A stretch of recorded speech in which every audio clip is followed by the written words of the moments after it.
गुरु पूर्णिमा के पावन अवसर पर जन सुराज नेत्री एवं नवीनगर विधानसभा की संभावित अभ्यर्थी बारून और डेहरी में कार्यक्रम के दौरान अर्चना चंद्र यादव ने बताया कि गुरु से बड़ा कोई नहीं होता। गुरु ही हमारे जीवन के सच्चे मार्गदर्शक होते हैं और हमारे मन को नियंत्रित कर जीवन को दिशा प्रदान करते हैं। उन्होंने कहा कि जैसे जल का स्वरूप स्पष्टता और प्रवाह का होता है, वैसे ही मन भी होता है जिसे केवल गुरु ही नियंत्रित कर सकते हैं। गुरु पूर्णिमा पर अर्चना चंद्र यादव ने दी गुरु और धर्म के संरक्षण की प्रेरणा, साथ ही आध्यात्मिकता और एकता का संदेश भी दिया। अर्चना ने बताया कि हमारा इतिहास और धर्म अत्यंत गौरवशाली रहा है। उन्होंने धर्म ध्वज की रक्षा करने का, सदैव भाईचारे की भावना को बनाए रखने की अपील की। रामायण और महाभारत जैसे महाकाव्य हमें यही सिखाते हैं कि धर्म, सत्य और सहयोग से ही समाज का उत्थान संभव है। गुरु पूर्णिमा के उपलक्ष्य में उन्होंने महाभारत के श्लोकों का पाठ करने और उससे सीख लेने की सलाह दी। उन्होंने सभी नागरिकों से गुरुजनों का सम्मान करने और उनके धार्मिक मूल्यों की रक्षा करने का आह्वान भी किया। यह संदेश जनमानस को एकता, शांति और अध्यात्म की दिशा में प्रेरित करता है। और आइए जानते हैं कि बारून और डेहरी में गुरु पूर्णिमा के अवसर पर अर्चना चंद्र यादव ने क्या कुछ बताया।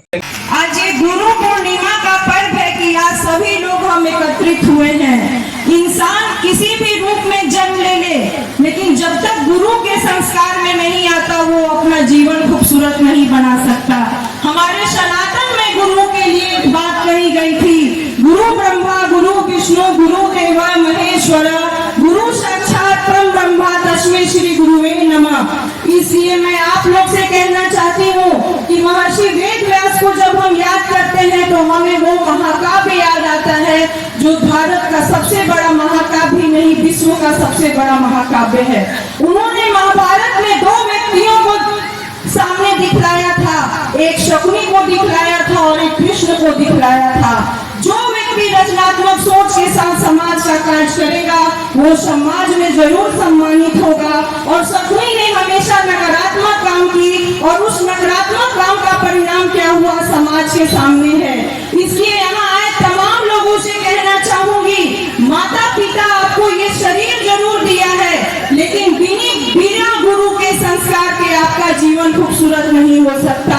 अगर हमारे पास महाकाव्य का महाभारत है तो इस आजाद हिंदुस्तान को जो सबसे बड़ा देन दिया गया था बाबा साहब भीमराव अम्बेडकर के द्वारा, भारत का संविधान हिंदुस्तान के प्रत्येक वर्ग को एक दौर में बांधता है और समतामूलक समाज बनाता है।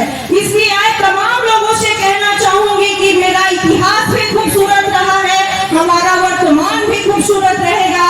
अपने भाईचारा को बनाए रखिए। अगर गुरु पूर्णिमा का पर्व मनाते हैं तो कोई भी मनुष्य, हर मनुष्य जानता है इस बात को कि इस मृत्यु लोक में चाहे पूर्वज हो चाहे हमारा आने वाला पीढ़ी हो, संघर्ष करेगा ही।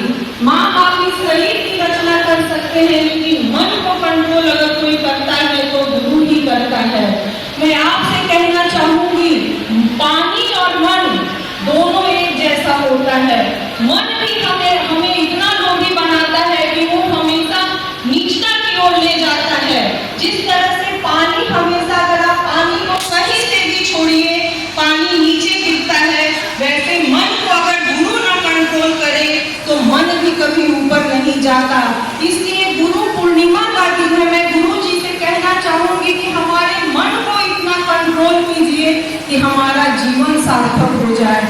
माया की चीज तो हर लोग को चाहिए, क्योंकि ये माया है, ये मृत्यु लोक है जो बिल्कुल माया है। वो हर समय कोई न कोई चीज, लोक लुभावन चीज हमारे सामने पेश करता है। और मनुष्य का ये जीवन है और मनुष्य इतना लोभी स्वभाव का होता है कि वो हर चीज को प्राप्त करना चाहता है।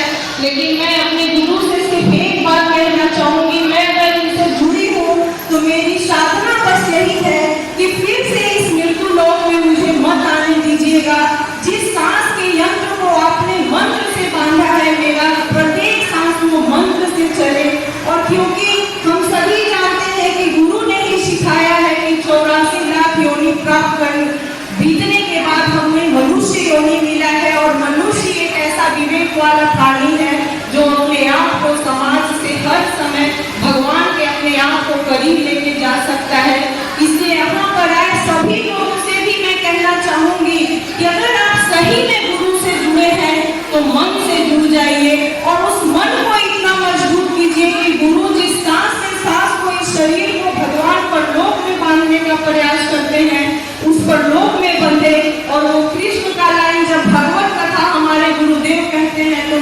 कृष्ण का लाइन जरूर कहना चाहूंगी, क्योंकि सभी जानते हैं कि इस मंत्र से जीवन पार हो जाता